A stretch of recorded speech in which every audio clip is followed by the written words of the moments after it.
La coordination sécurité routière, elle a pour mission, sous l'autorité du préfet et de la chef de cabinet, de porter localement la politique publique d'insécurité routière, au travers notamment du plan départemental d'action sécurité routière, le PDSR.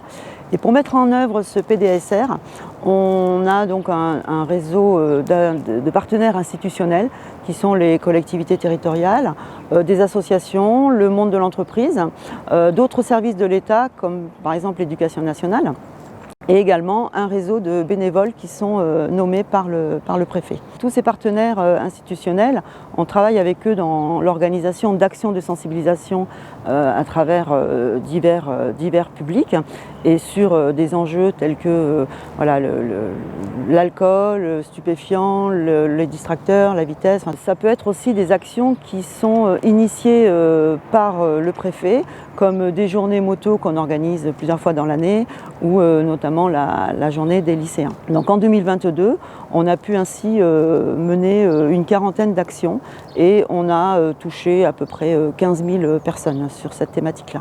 Concernant l'accidentalité routière dans le département, en 2022, on a déploré 25 tués. C'est certes moins qu'en 2019, qui était la dernière année de référence qu'on avait avant les restrictions de déplacement, mais c'est pour autant 25 tués de trop.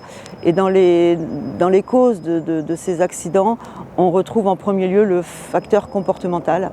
C'est de la conduite en état d'alcoolémie, avec souvent stupéfiants, c'est la vitesse, c'est l'utilisation du téléphone portable et c'est parfois tous ces facteurs cumulés. Sur les usagers vulnérables, piétons, cyclistes, ça va être de l'inattention. On constate un phénomène grandissant comme partout, c'est l'utilisation des trottinettes. Voilà, il y a une grande méconnaissance par les usagers de l'utilisation de ce nouveau mode de déplacement.